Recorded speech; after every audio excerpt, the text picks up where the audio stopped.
Hey, Mark, we're going to start recording. Let's stand and face Jake together. We pledge assistance to the fans of festive films outside of America and bring them to the public from foreign lands. Our mission, under God, unabashedly, with merriment and laughter for all. Do we need to do this before every recording? The following podcast contains graphic descriptions of international celebrating and global merrymaking. It may not be suitable for angry or unhappy audience members. Listener discretion is advised. You've been warned. Have you ever seen any of those foreign films? I don't like them.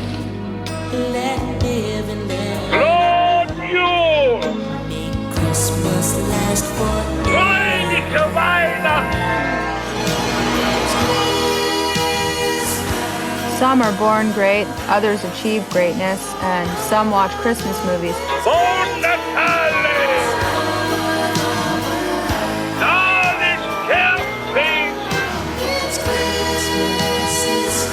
We are the wild and crazy guys. Well, they're both festive, aren't they? Joyeux Noel! And we are the festive foreign film fans. Well, hey, Mark, we're out of hibernation. Spring is here, how do you think I know? I just saw a bluebird, that is how I know. Wow, Mark, for just waking up from a long sleep, you are so happy. Bob, on the way to the studio, the air smelled so great. There were buds on the trees, flowers peeking up from the dirt, grass getting just a little bit hint of green, and it's now staying out light past 6 o'clock. I know. You know, there's so much to be excited about. I really haven't thought about it before, but I listen to all that and what you're saying, and I envision it, and then I say, you know what? Let's talk about Christmas. Well, you know, I love our podcast and how we celebrate the festive traditions, languages, and music of different cultures. I mean, we've been downloaded in 97 countries. 97 countries. I can't even name them all. No way. That's more countries than we covered so far. I think we are creating some anticipation for what we do next. But before we get to tonight's countries, I'd like to take a minute to focus on the big F word. Wait, Mark, come on. We're family friendly. No. No, not the cuss word. I said the big F, the one that matters so much that it's in our name. Film. Phew. Bob, we are 1 week away from the Oscars, and although we don't talk about it much, this is the Super Bowl of the film industry. We may focus on festive films all year, but we like to watch all the Oscar-nominated films as well to fully absorb what the art form brings to the world. I like to think it as training for our film critiquing skills. You know, once again, there were some excellent movies nominated for Best Picture. The storytelling was phenomenal. Table tennis playing Marty Supreme. Woo! Shakespeare revisited with Hamlet. Ooh. The best version of Frankenstein I've ever seen. The odd but entertaining Begonia. The gory, scary, and confusing story of Sinners. And the less than impressive but still international F1. And 2 foreign films are nominated. Woo! The Secret Agent and Sentimental Value.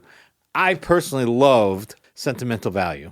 First thing I got to say, now this explains tonight's outfit.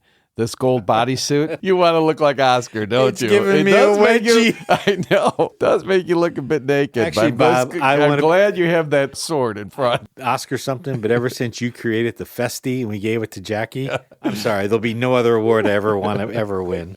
As long as you ran through those movies, and Mark, he watches every movie nominated, and I love that about him, and I try to keep up with him, and I'm about halfway there. I'm not as far as he is, but I have seen about 5 of the movies, and I know you're going to be surprised by my choice. Now, I wouldn't have picked Begonia because at first I really didn't like it, but then it started to grow on me, so that one was pretty good. But the one that I've enjoyed the most so far, Frankenstein. Yeah. And I'll tell you why. I kept thinking about it after I watched it. And it's nothing like Boris Karloff in that movie at all. Although there's a blind man in it. That's about the only crossover, I think. It's a phenomenal movie. In fact, definitely in my top 3 for the year. I was blown away when I first watched that. Soon I put it on, and about, I'd say no more than 15 minutes in it, we paused the movie. I'm like, this is a phenomenal movie. So that's a good choice. And that director, too, Bella Toro, I love his creativity, the whole castle. The other thing, too, he didn't expect the change of the perspective out of the blue. Like, oh, that's awesome. No, good choice. Bob, I have some questions for you. Ooh, is this trivia? It's sort of like, sort of. Okay. What year did we start this podcast? 2023. How many foreign films were nominated for Best Picture between 2000 and 2022? So over a 22-year period. 22. Wow. How many do you think? I have no idea. 9. So 9 with Parasite actually winning it in 2019. Okay. This is trivia. It's an interesting point, but I don't really understand. My point is that since our Festive Foreign Film podcast began, there have been 7 foreign films nominated for Best Picture. 7 in 3 years versus 9 in 22 years. Are you kidding me? Bob, we are changing the world. We are opening the door for foreign films to enter the U.S. We are creating a more inclusive industry. We are officially influencers. We are golden. We're going up, up, up. It's our moment. Together we're glowing. Gonna be going. Mark, up with our voices. You shouldn't be standing on your chair like that, Mark. You're going to fall down, and you're making me do math, and that makes my head hurt. But, Mark, I think we need a world tour, don't you? I do. But, man, I know I should calm down, but listen, I am on page 3 of our Lifetime Achievement Award acceptance speech. How do you like it so far? Mark, it's awesome. While you work on that, I think we need to get this episode started. We got to go back to work. Okay. Let me take some deep breaths. Go ahead. Now, tonight's film is interesting, talking about evolving and making changes. It was made during the Obama administration when there was an attempt to normalize relations between Cuba and the U.S., or as they say in the film, Cuba. And at first, it may not be apparent how this is a Christmas film. And I get it. As you know, I'm sure you can imagine, we'll talk about it later, but it's difficult to find films about a holiday that has been banned in a communist country. I mean, even the one we watched for Russia took place in the late 19th century. But this film documents the staging of the play Rent. And this is another one. Is Rent a Christmas story or not? Some really consider it because at the beginning and the end of the film, it's bookended by 2 Christmas Eves, and the holiday season is featured through the film. And one of the characters pretty much wears a Christmas outfit through the whole film. Right. So we'll review it, and it has a few different storylines. This is a documentary, so it has to do with the director who's returning to his exiled parents' homeland. So his parents were from Cuba and fled after Fidel Castro's revolution in 1959. And his father never saw the country again. And even the mother talks about how he always wanted to go back. And so she's very hesitant about her son's project in Cuba. So we got Putting on Rent, but we also have this side story, explores his heritage, the complex relationship to the country that they love. You can tell they love Cuba, but they didn't want him to go back and do this. No, I thought it was really interesting. And you saw the mom get mad at the sister because the sister was trying to be encouraging. And I also thought the brother-in-law of Andy, too, he was just like, "Wait, fool, what are you doing?" Yeah, he's bullish. He's a bulldog. Like, don't you dare. Yeah. Like, you're supporting Fidel Castro. That part of the documentary was interesting. So we'll get to the movie, and it's good. But, Mark, yes, before we do, I know we're reaching back. We're going all the way back pre our live show. That's right. To trivia from England. So speaking of love, we need to return back 2 months to the country of England. And we'd asked in the trivia about the history and usage of the phrase, close your eyes and think of England. We hope to now satisfy your old curiosity shop and end your hard times in a bleak house, because if you knew the answer, it is a small triumph worth celebrating. You have earned a sticker meant to fulfill your great expectations and to be proudly embraced like an old mutual friend. We hope you don't think of this as an Oliver Twist, because this phrase about England was used as advice during the Victorian era. It was given to brides-to-be by their mothers that they would have to go through that unwanted but inevitable sexual intercourse with their husbands. I am blushing. I am blushing. And their mothers would say it was their patriotic duty. They were just meant to grin and bear it, and they were to close their eyes and think of England. How do you think about that, Mark? Did you ever get advice like this for your wedding night? Nope. No, Nothing. no? Got nothing. Really? Zero. Come on. Nothing. I remember what my dad said to me. He said, remember, son, it's a sprint, not a marathon. So without the steak, you better sell the sizzle. Good Lord. Is that it? That's it. I listened to my dad. I took his words to heart. I'm proud to say that I finished in record time. Oh, my God. Well, that was fast. Please. Please.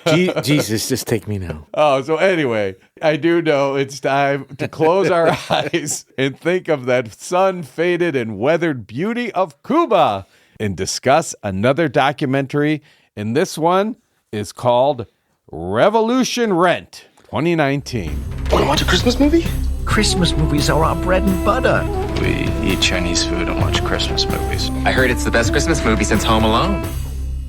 Now, as you know, with documentaries, we have a hard time talking about the actors because they're real people. Right. What's ironic here is they're actors. They're not playing roles. They're being themselves. So the one who stands out the most is Andy Senior Jr. He's a writer, director, and actor.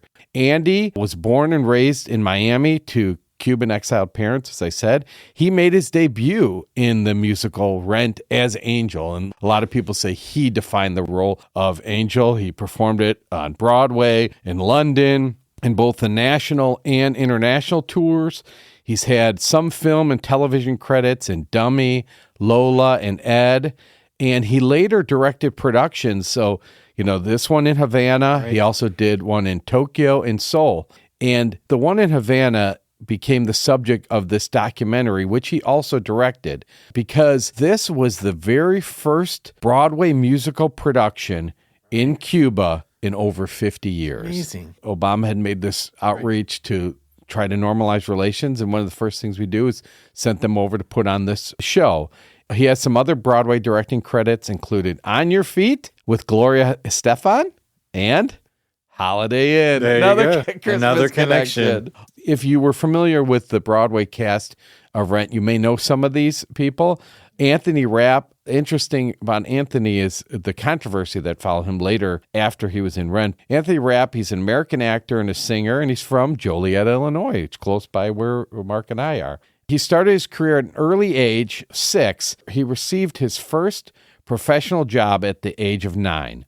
He was the one who originated the role of Mark Cohen in Rent on Broadway, and then he also reprised the role in the film adaptation of the musical, which Andy did not. Andy was not in the musical adaptation. He can also be heard on the original cast recording. He's had a number of film and TV credits. He played Commander Paul Stamets on the television series Star Trek Discovery. He also released an album called Look Around in 2000.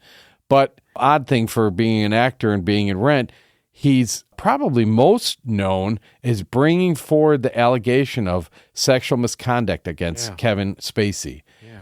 In 2017, after seeing the what had happened with the Me Too movement, he made the decision and he came forward with an accusation of sexual misconduct against Kevin Spacey.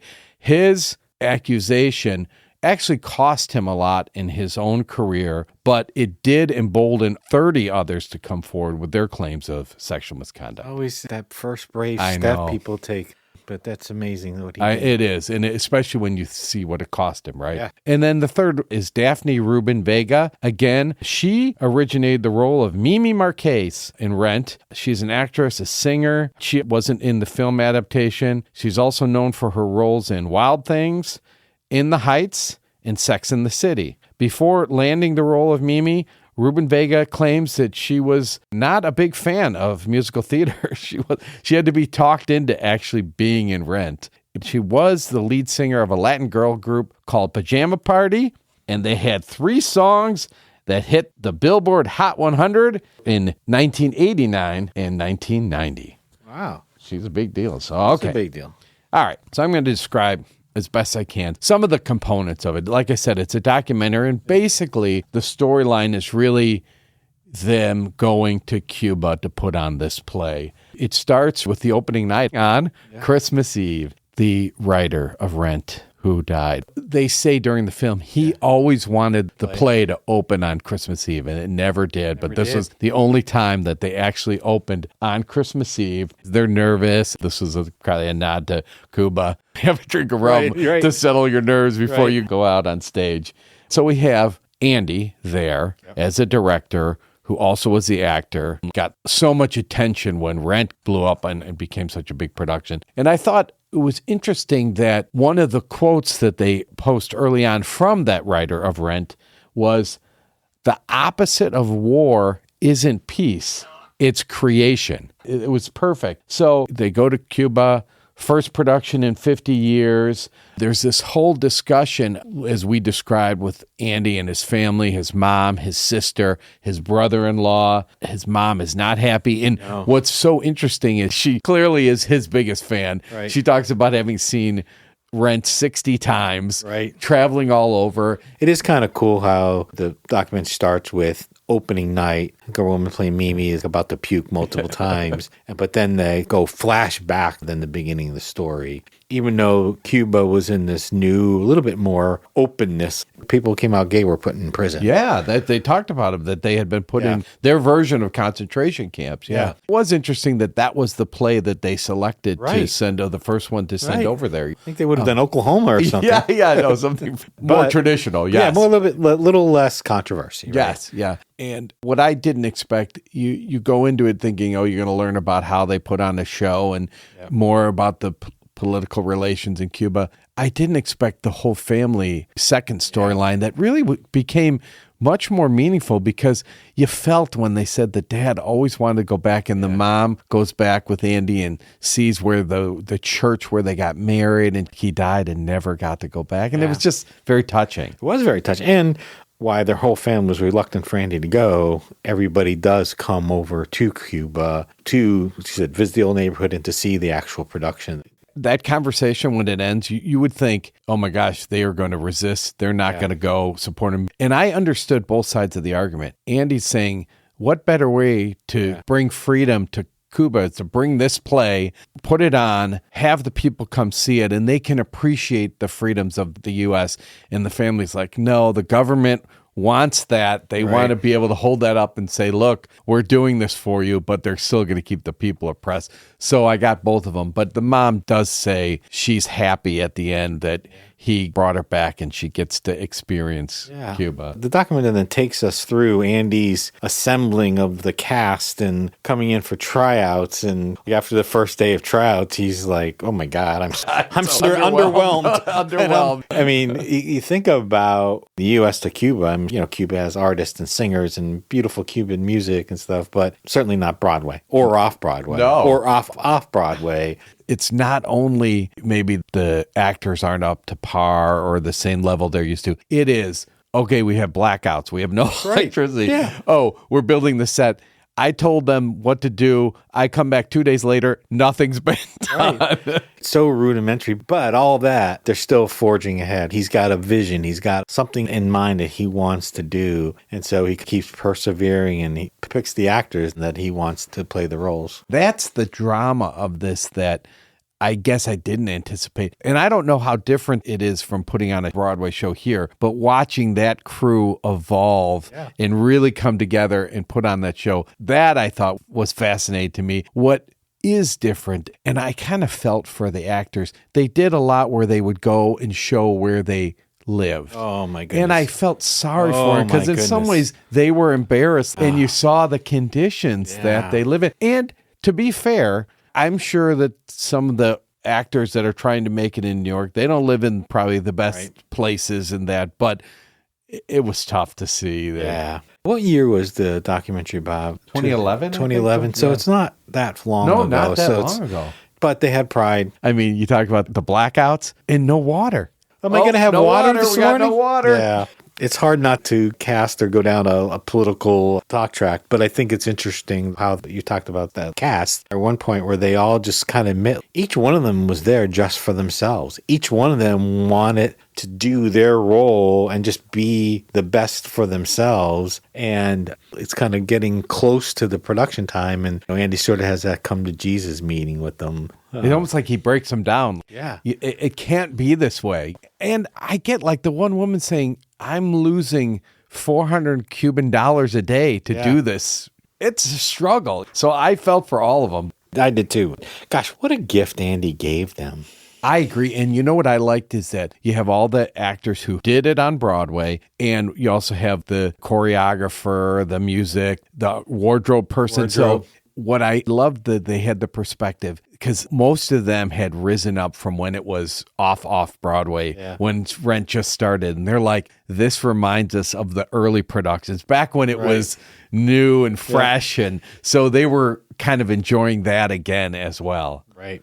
The 80s were tough. Having a really close coworker of mine die of AIDS, I was not at all sensitive to what was happening until Mike died. But to, again, go back to Cuba, then to take that and go to Cuba and go to other parts of the world to get the message out. I mean, the message still resonates, whatever country you're in. Yeah, and it resonated in 2011. Yeah. And I think I've told you the story, and it's fascinating because it's the 80s, right? It's the late 80s. Mary Ellen, when we were dating, where she lived in Chicago, she lived right next door. They opened a place called the Bonaventure House. And the Bonaventure House was run by these Jesuits monks. They traced the role back to the plague.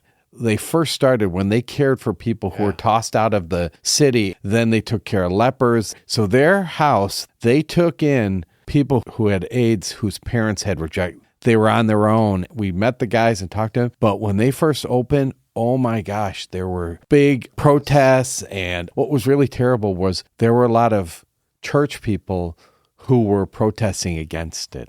Very defining moment in our history. And now we get to the big question. Opens on Christmas Eve. Yeah. We see trees. Yep. We see some decorations in the background. Is this a Christmas movie? I have a question. So when you first saw Rent, was it Rent the movie or Rent the play? I never saw Rent the play. I meant to ask you if you ever seen it. I never saw Rent the play. I saw the movie, and I watched the movie because I had read that it was a Christmas movie. The reason I asked that is the first time I saw it was the movie as well. And then I saw it when it came to Chicago. And do you know that in the play, there's a song called Christmas Bells that's not in the movie? No. So tonight, your homework, listen to it. The play felt more like a Christmas play than the movie felt like a Christmas movie. Yeah, because there's just very slight elements in the movie. But the Christmas bells, what's really a shame is when I heard it the first time, I'm like, oh my God. It's sort of a satirical song, like they're playing off actual Christmas songs. But I would say Rent is a Christmas movie, but it's really more a Christmas play. Yeah. How's that for a wishy-washy answer? And I would say this documentary opening up on 12/24 kind of pushes me to say it is. What do you think? Rent, I watched it. That was supposed to be a Christmas movie. I didn't really think it was much of one. So I'm watching this and I go, is this a Christmas movie? So through the whole time, because in some ways in my head, I'm also like, I'm going to have to justify to Mark why we're watching this movie. Is this a Christmas movie? And I struggle with it the whole time. What I found so interesting about it is I could say, yes, it is because, like you said, opened on Christmas Eve and the decorations in the background. Although they're not talking about Christmas, they're not celebrating it. And then at the end, where some of the actors, what they desired out of this, they actually ended up going to the U.S. and living in the U.S. Fulfilled some wishes. It happens like, I'm saying, yeah, it is Christmas. Yeah, Christmas miracle, yeah. How'd you feel watching it? I was surprised that I enjoyed it much more than I thought because it was a documentary, and I have grown to love documentaries. I watch a lot of them now I never used to. But a lot of times I can be detached from them. This one, the whole dynamic of, are you going to put on this play? Should you put on this play? What are we going to get out of this play? All those questions and watching them unfold, I really enjoyed it. Yeah, I 100% agree. It was really well done. It's funny. I went back just to see, was it ever nominated for any BAFTAs or Golden Globes or anything like that, but it wasn't. But it's worthy. It's a worthy documentary. One, if you love Rent, which that helped. Two, if you try to just put yourself in what they are accomplishing in the time frame they're accomplishing it, I think it's a pretty amazing story. Would you watch it again? Probably not. I don't think I would. There's anything to get out of it more. It certainly did make me want to go and watch Rent again. Mm-hmm. I agree with you. I thought the same thing. I want to go back and watch that again because when they're doing parts of the scenes, I kind of remembered. But I probably would not watch it again. I would not either. But our other question in terms of would you recommend it, what is surprising to me is there have been times that we have covered countries purposely because of the political things that are going on. Russia and Ukraine, Palestine, Greenland. This one, ironically, wasn't picked because of that.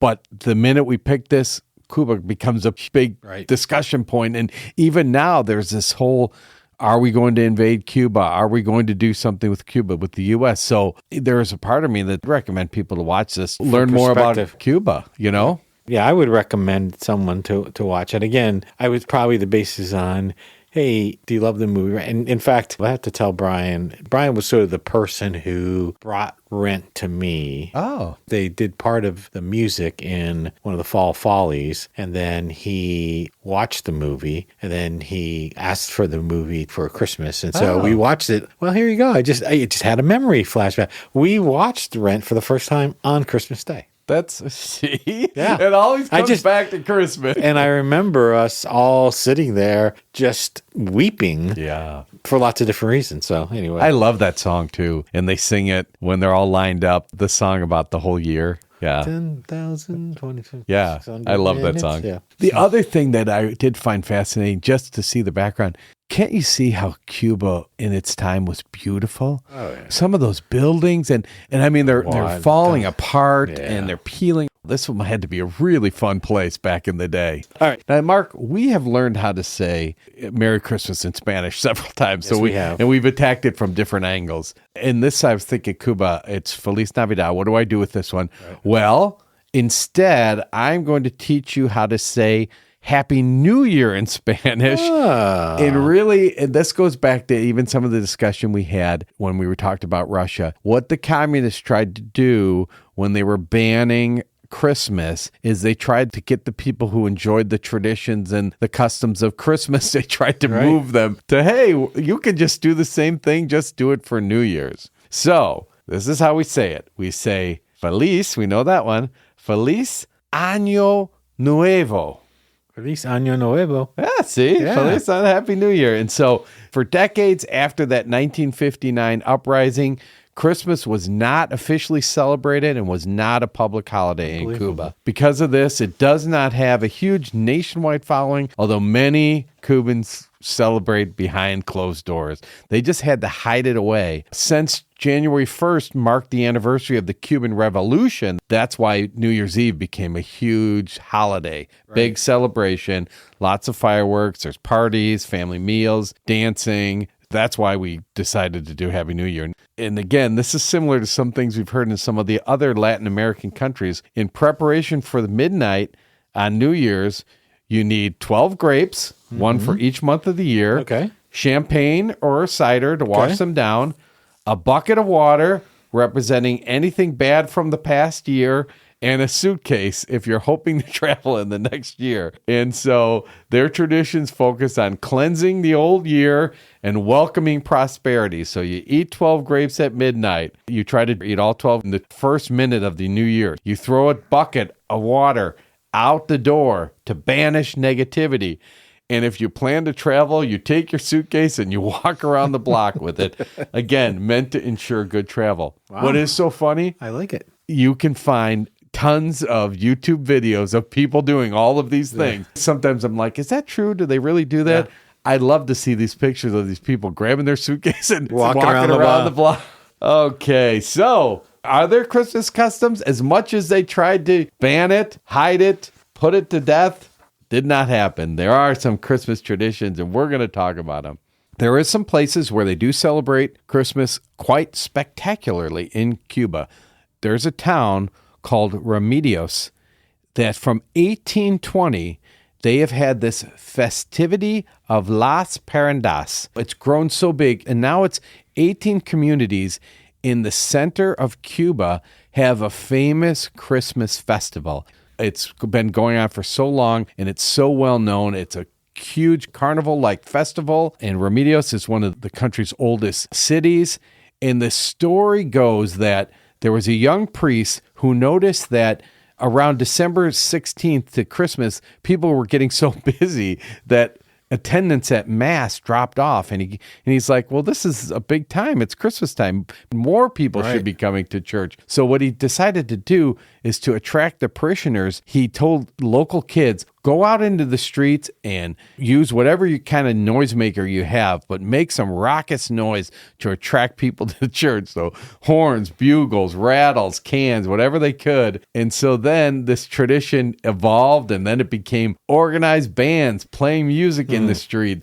And then they would compete against each other. Who could be the best band? And then the idea spread beyond Remedios. Then these other communities started getting involved. And then there became competitions between those different neighborhoods, and you'd have spies that were trying to spy on the other community, what they were going to do. So they'd prepare all year long for this competition. It would happen on the night of the festivity of Las Paranadas. So you have conga groups playing in the street, rumba dance parades, big colorful floats, fireworks shows, and decorations, lamps, lanterns, banners, and each neighborhood creates its own emblem, and they like to put stories on using lights and colorful shapes, and it's basically a massive street party. Wow. Doesn't that sound great? Sounds like a lot of fun. I know. And you know what? Just watching the people putting the show on, the actors, the music, they love dancing and they love singing. And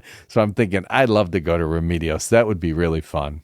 I think it'd be a lot of fun too. So, Noche Buena, Christmas Eve, which translates to good night. That's the important night for Cubans. It's actually Christmas Eve and not necessarily Christmas Day. That stems from the Spanish tradition and Spanish influence. It's celebrating Jesus' birth that night, as opposed to not that he's been born, but the fact that he's going to be born. That's what they celebrate. So some of the traditions, they feast, they go to the Rooster Mass, which we've heard of before, the Misa de Gallo. Yes. And again, sometimes this is referenced because of not having as much disposable income, but a little less focused on gifts, more focused on bringing the family together. Right. Serving meal, music, dancing. It's always described as extremely festive at its core, plenty of food, music. And I've even seen that a lot of times on the videos you see where they're all dancing. They put on the music and they dance. Because of the food shortages there, which we got a hint of in the documentary, sometimes the families have to save for weeks and months to collect the things that they need to make it really special. What are some of the things they make? This is the part we love, the food. One of the things, pig, whole roasted pig. The pig, I think that was from Brazil we saw too, where they like to roast the whole pig. The Mojo roast pork. The centerpiece of the feast is the roasted pig known as lechon.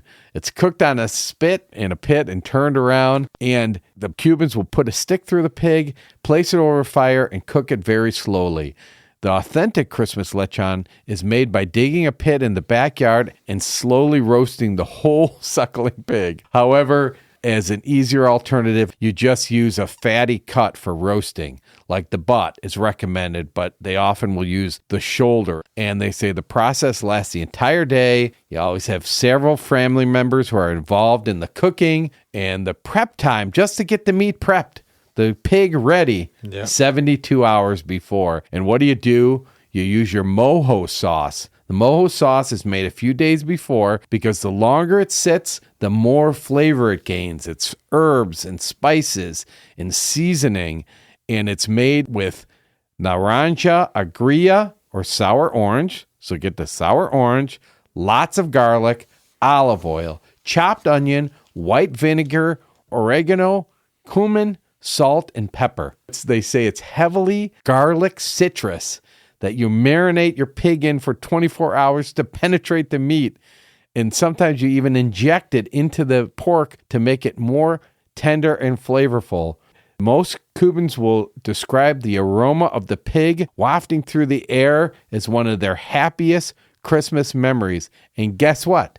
What? That pig meat, that is what they use for your Cuban sandwiches. Yes. So yummy. I'm just curious. Sour orange, garlic. Does that appeal to you? That description of that flavor? Yes, is a short answer. I found anything with cumin in, sometimes that can be a dominating taste. And so it has to be the right mix. Yeah. Yeah. But yeah, it sounds It does to me too. I'd love to try that. What will they serve with it? They serve congri rice or, I love this, moros es cristianos or Moors and Christians. Black beans and rice. And it's made with bacon fat. People say it's the perfect side dish because it absorbs that mojo citrusy garlic flavor. Yuca is another traditional Noche Buena side dish to serve with Cuban roast pork.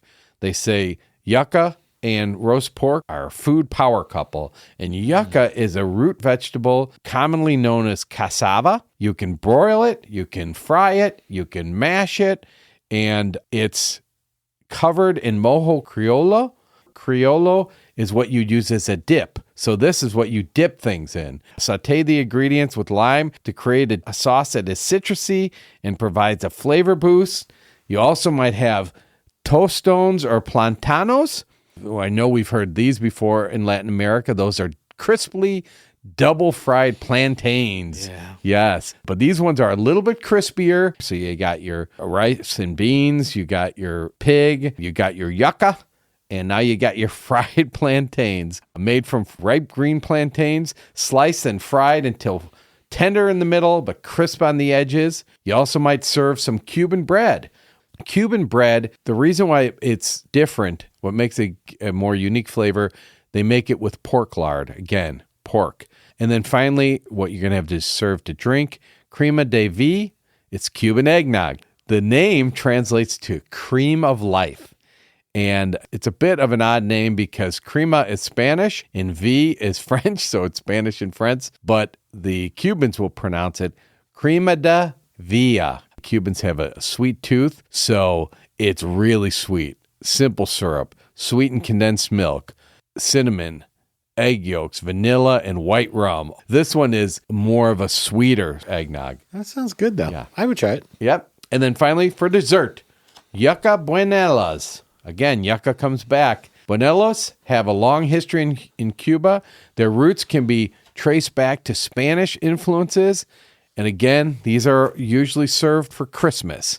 You combine yucca, Cuban pumpkin, which is calabaza, and bonito, which is Cuban sweet potatoes. They're boiled and mashed to create a dough. So you make this dough, then the dough is shaped like the number 8, which is supposed to represent, we know, infinity, the infinity sign. And then they fry it and cover it in syrup. And so it's mild with a sweet, nutty taste. I've seen online people say when they think most of Christmas, Right.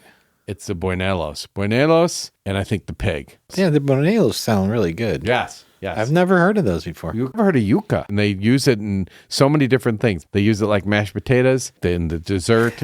I've seen yucca on sale at grocery stores. Oh, really? Yeah. So for our next international meal. I'm not trying to influence the selection in June for favorite food, but this is up there. I wish we could have a Festive Foreign Film Fans giant potluck and everyone bring all their There you different go. food. Well, Mark, how about some music? Ready to dance? Let's It's do it. Cuban. This calls for some Christmas music. Yes, this Christmas music. What kind of Christmas music is that? The least you could do is play some Christmas music. And now back to Christmas music. Mi canción no es tan solo de quien pueda escucharla, porque a veces el sordo lleva más para amarla. So, Mark, that is Canción de Navidad by Silvio Rodriguez. It's the Christmas song. It's by a Cuban singer, songwriter, and poet, Silvio Rodriguez. It's from 1994, and it's just his voice and his guitar. This acoustic ballad, what's funny about it, it's a poetic critique of consumerism. In some ways, you can say, was it an anti-Christmas song? It's really more of a reflection on the ironies that service during the holiday season. It begins by painting a picture of the commercial and celebratory aspects of the end of the year, with people shopping and sending well wishes. And then what Sylvia does, he juxtaposes that with the reality of people who are less fortunate, who just need the basic necessities of life, such as shelter. It's to remind you of the message of Christmas. But what is great about this song, I think, is, especially when you think of somebody who lives in a communist country, you would think that he would embrace the common trope that say wealthy people are terrible and evil, and that poverty is a virtue and the people who are poor are virtuous. And he says, look, those who are born into favorable circumstances do not have to sacrifice it themselves. Being born with all your basic needs met puts you just in a different position in life from others. It's not about that being good or bad. It's simply about that society doesn't give everyone the same opportunities. Right. So we just have to be aware of this contradiction. He's not saying if you're born wealthy, that doesn't mean you're necessarily bad. You just have a lot of advantages that other people just don't get when they're born. And he wants to dedicate a song to those who don't get much and have to struggle every day, and they get overlooked. And he's like, you know what? Nobody ever sings to these people. Well, I'm going to sing. It's about those who ask for life at the mangers. They have nothing. They start their life as Jesus did. So it's a tribute to those he feels are unseen, and just tells the listener, hey, remember, let's just embrace humanity. What it's a great message to me is it doesn't just say you're bad if you have money. It just remember that we all don't have it. And sometimes that's just unfair. It's relevant for communist countries as well as free countries. Yeah. You know, right away, I think we'd think, oh, he's communist, he's going to attack the wealthy. No, he's just saying, I want to dedicate a song for the people who don't have the nicer things in life. It's Christmas dinner. Eat it, eat it, eat it, eat it. Food they put out for Christmas Eve. Eat it, eat it, eat it, eat it. Most of your major food preparation holidays, Christmas. Eat it. Puts out food for Santa. Eat it. If it's getting cold, reheat it. There's no chili. No, chili's not a festive food. Have a banana. Have a whole bunch. After having our first taste of our little Latvian bacon pillows, we seem to have gotten away from our pierogi culinary adventure. We need to remind ourselves that our aim here is not just to eat the pierogies, but we want to make the pierogies.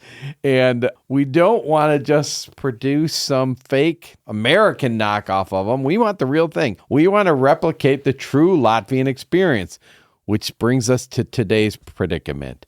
Speck. Now, if you remember when we were talking about pierogies and we talked about speck, it is the traditional double smoked bacon. And it just begs the question for Mark and I, who are not grill masters, we're not Daryl, cooking with Daryl. Not in close. What the heck is double smoked bacon? What is it? So our first response, we did what every smart chef does. We know in today's environment, I think I saw them do this on The Bear. They turned and they said, hey, ChatGPT, tell us about speck and how to make it. Well, I did. I asked ChatGPT, and the answer was not helpful, or it was not insightful. It did nothing. What it said is, hey, speck is a traditional cured and lightly smoked ham from South Tyrol in northern Italy. Okay? It's somewhere between Italian prosciutto, which is air-dried and unsmoked, and German-Austrian smoked hams, which are air-dried and gently smoked. Okay. Wow. We've gone exciting. From unsmoked That's riveting. to general, but none of that sounds to me like double smoked. They said light smoked, kind of smoked. Then chat says, hey, and guess what? It's eaten thinly sliced with rye bread, butter, and pickles, and wrapped around breadsticks or bread. That sounds good. Or put into Alpine dishes like dumplings, pasta, or eggs. So no mention of Latvia, no mention of pierogies. What do? We need to ask someone, how do we smoke meat? And how do we double smoke it? Does that mean we just do it twice in one day or what? Use twice as much wood? I don't know. So, Mark, you know what we did? I think I do. We turned to the pit whisperer. And who is that?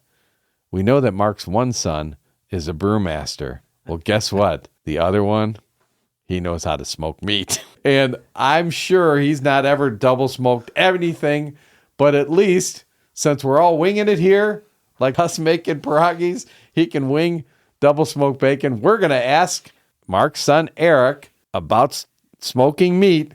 And you may think we're really interested is finding out about double smoked speck bacon. No, our main goal here is just get some free smoked meat samples in exchange for him getting free airtime. I don't know if he wants any airtime, but maybe he'll do it for his dad. I don't know. Well, I'm very lucky because I have a son who likes to cook delicious meat and wheat recipes and a son who makes phenomenal beer. So thank God their mother raised them because they've turned out to be two great men and two great hobbies. And you've just described this beautiful spring weather, the light. I see a backyard. I see a grill. I see some premium thick cut pork belly. I see some fresh brewed Brian Chandler beer, some dry cured with spices, bacon. Mark, can you describe a better afternoon? No. Well, I guess if somebody's willing to close their eyes and think of England. Well, Festive fans, we're really excited tonight to have with us a master chef, Eric Chandler. He is my... Are you bursting with pride? Yeah, always for my kids. They always make me happy and proudful. We've been on this mission, this path to make the perfect pierogi. We've talked to dignitaries like Sabine. You've talked to the Englishman who lives in Latvia who has the perfect pierogi recipe. We've had pierogi shipped in from Etsy from New Hampshire. And so we're getting closer and closer. But one of the things Bob has pointed out multiple times is that to make the perfect pierogi, we need to have smoked bacon. In fact, right, Bob, it has to be double smoked bacon. Double smoked, yep. I mean, that's like double-barreled aged beer. We know so little about cooking anyway. When it comes to smoky meat, we know even less if it's possible. So we invited the only person we know who knows how to smoke meat, and that is Eric. And so, Eric, welcome to the Festive Foreign Film Fans. Thank you very much. Why do people smoke meat? It's like a flavorful thing. The big thing behind smoking is the low and slow. And if you're doing low and slow, that you're going to retain those flavors, where a lot of times if you put something on at a really high temperature, you might lose some of that fat rendering. You're going to lose some of that flavor. And I think a mark of someone who likes to smoke meat is when you're done, there's a smoke ring, which means like when you cut into your meat, if you look 1/4 inch in, you'll see this red ring that indicates where the smoke was cooking. So for me, though, I think it's all about flavor. I think that barbecue smoky flavor is what people are after with the smoking. How did you become interested in smoking meat using a smoker? My father-in-law, for my 30th birthday, bought me a Traeger smoker. It was kind of when Traegers were very much so becoming in vogue, and a couple of my buddies also had Traeger smokers at the same time, and it's just become kind of a hobby I like to do on the weekends and can make a couple meals for my family here and there. I also read about that people your age, guys who are in their late 20s to early 30s, this seems to be this crazy phenomenon where you guys are sharing recipes. How do you think that came about? We're in a time and a generation where cooking is equal opportunity for everybody.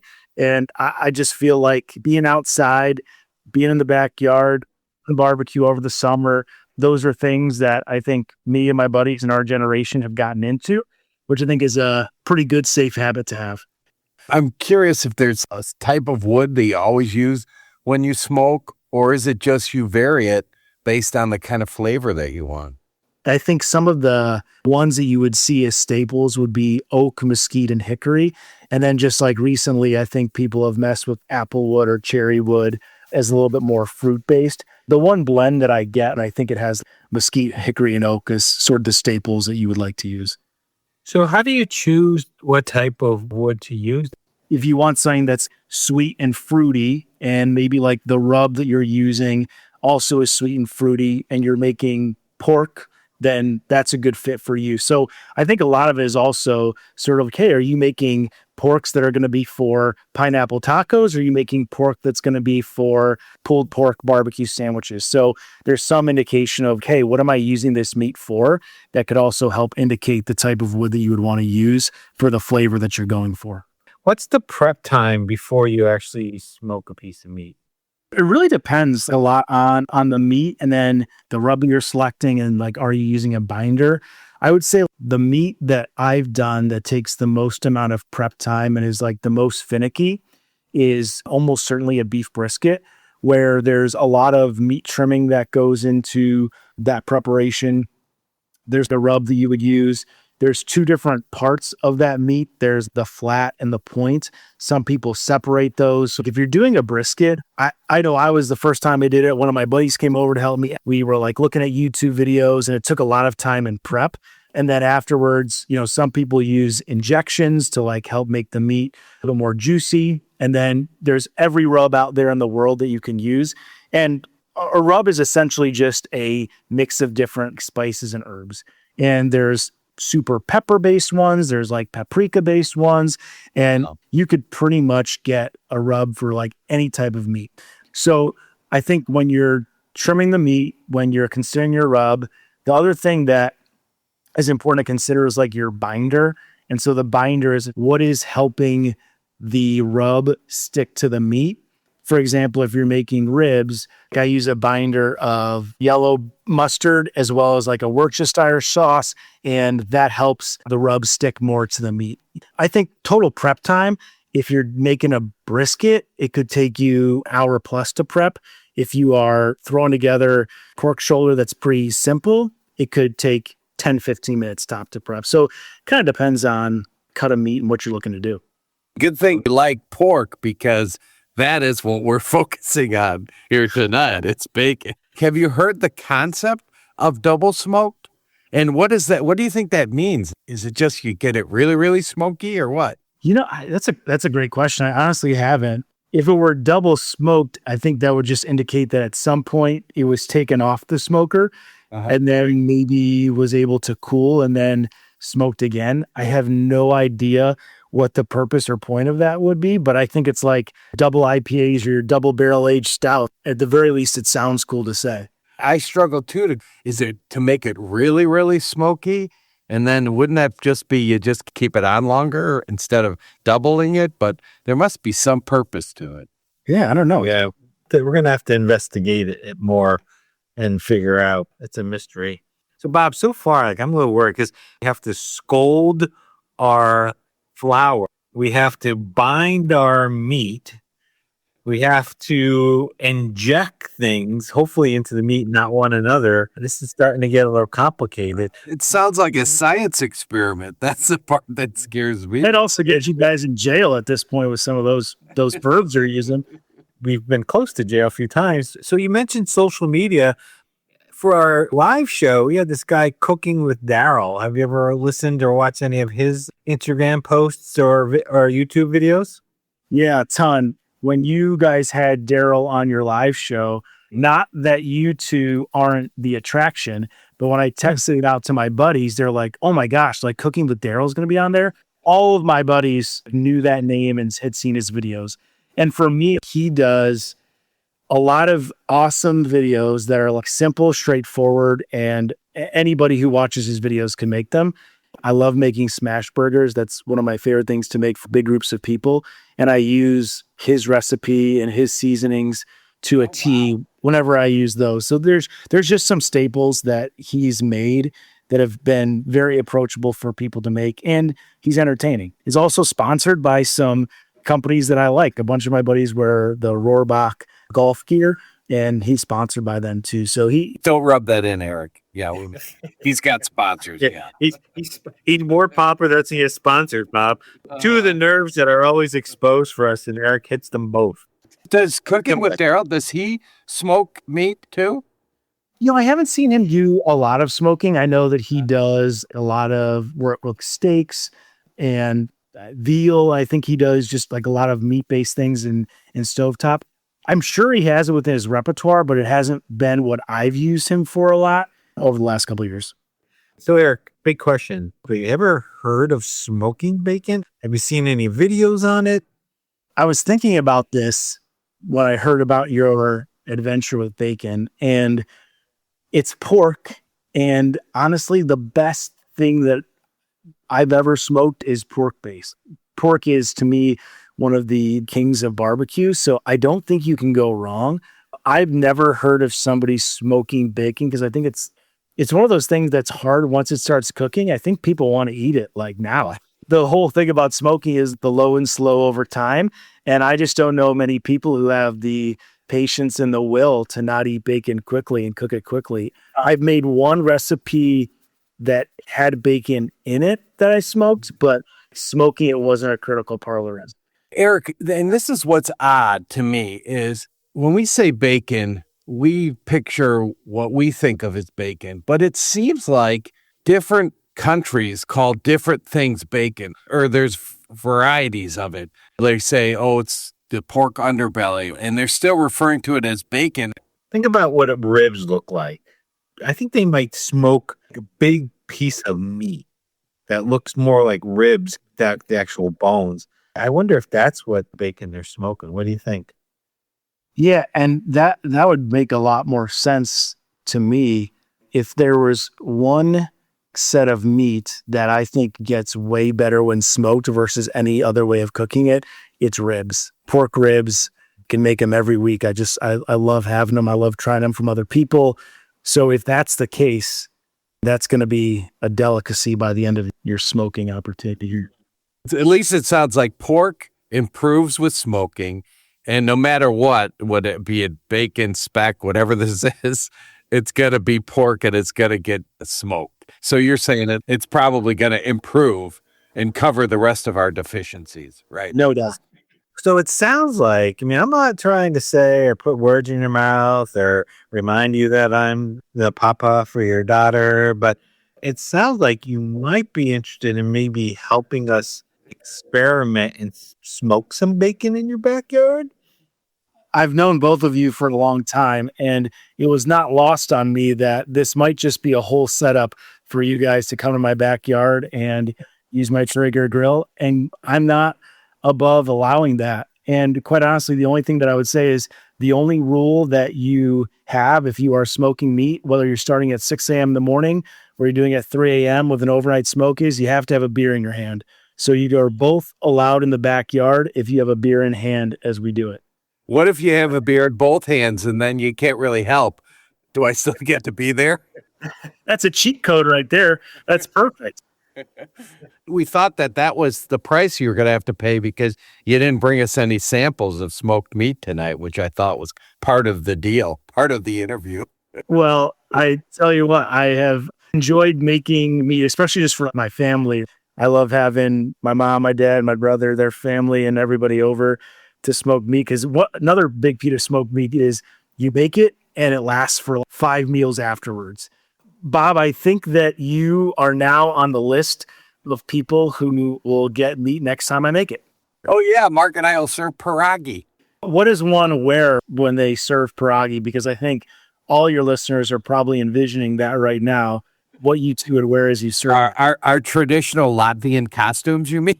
Yeah. We've learned, right, that pierogies served everywhere. Weddings and formal dinners and at Christmas time. I mean, definitely a Christmas staple, but I think you can wear whatever you want. Eric, we're going to hold you kind of, we know that timing for this, we're going to have to work around some upcoming major events occurring at the end of April, but that's okay. We'll work around your schedule, Nancy's schedules, and figure out the right time. But we appreciate you coming on tonight, talking a little bit about your smoking abilities and giving us some insight. I mean, I'm glad we have to have a beer in our hands to do this. That means we're halfway there, Mark. Great. I mean, easy bake oven with beer in our hands. That's what I'm taking from this. The first puree that this baby boy is going to have is going to be double smoked bacon puree. That I could do. Push a button. Puree. Got it. Well, Eric, you are the smoker extraordinaire. I wish there was a better name for it. I couldn't think of one, though. Smoker. There's definitely some possible nicknames you don't want to have. I appreciate you guys having me on, and I know that all the different traditions that you guys bring to the table and, inform people on are really cool. So I appreciate getting to be a part of that. Well, and tell all those buddies that we may not be Daryl, but at least we got you on our show. Maybe they'll listen. So that's a bad one. I think they'll for sure not listen if they want to hear me, or they'll just razz me. So yeah, well, some of those buddies, if I happen to run into them, they thought Daryl was so cool, but did they show up at our live show, Bob? I don't think so. We'll remind them. I'm not above shaming people into liking me. We know that, Mark. You want to hear some trivia? No. It's trivia.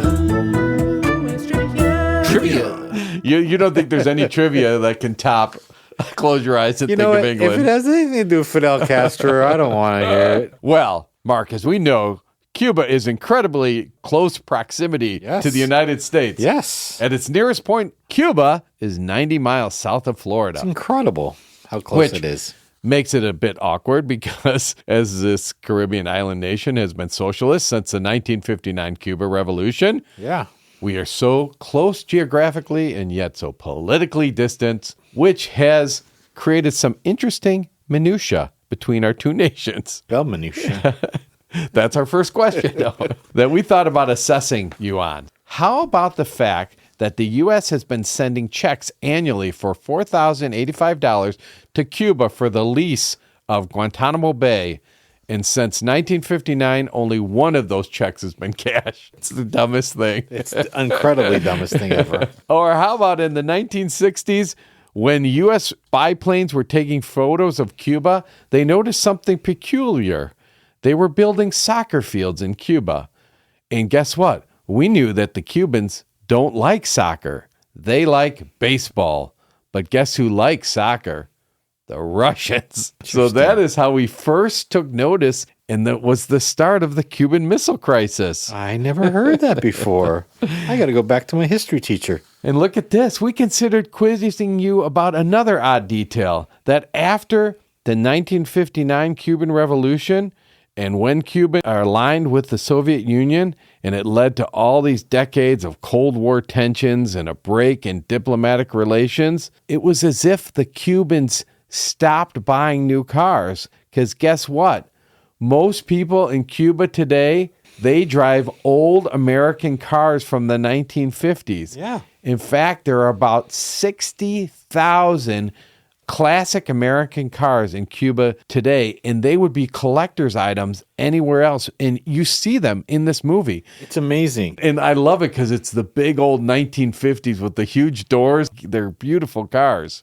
And on the positive side, although Cuba's socialist model has led to persistent economic inefficiency and material shortages of goods, the government did prioritize education, and Cuba has one of the highest literacy rates in the world.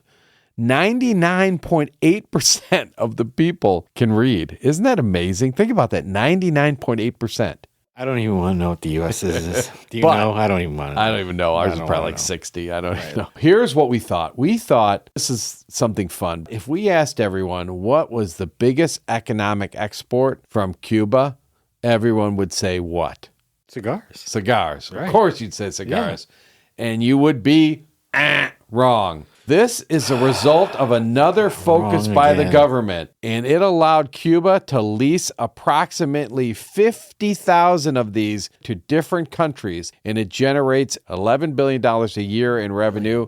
They are exporting something. What is it? It's not cigars.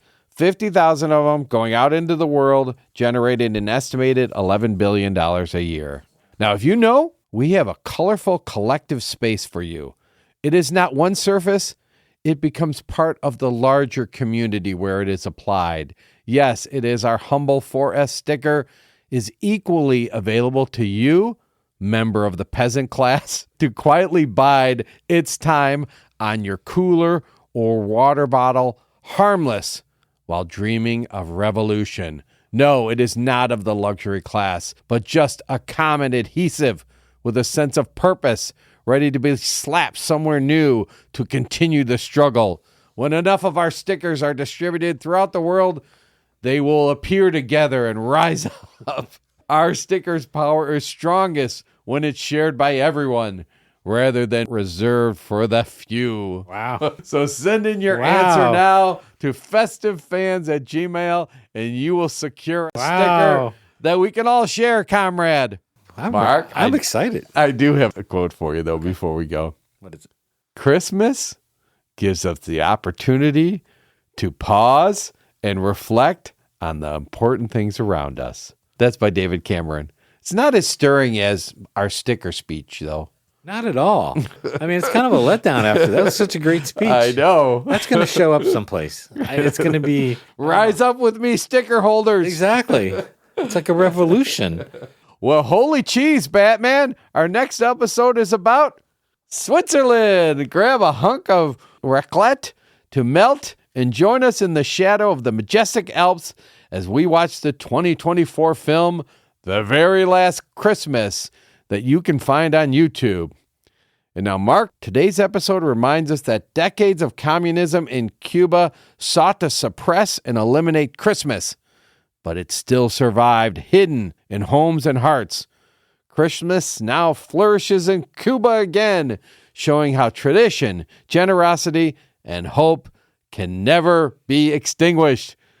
The festive fans find this a powerful example of persistence and triumph of the human spirit.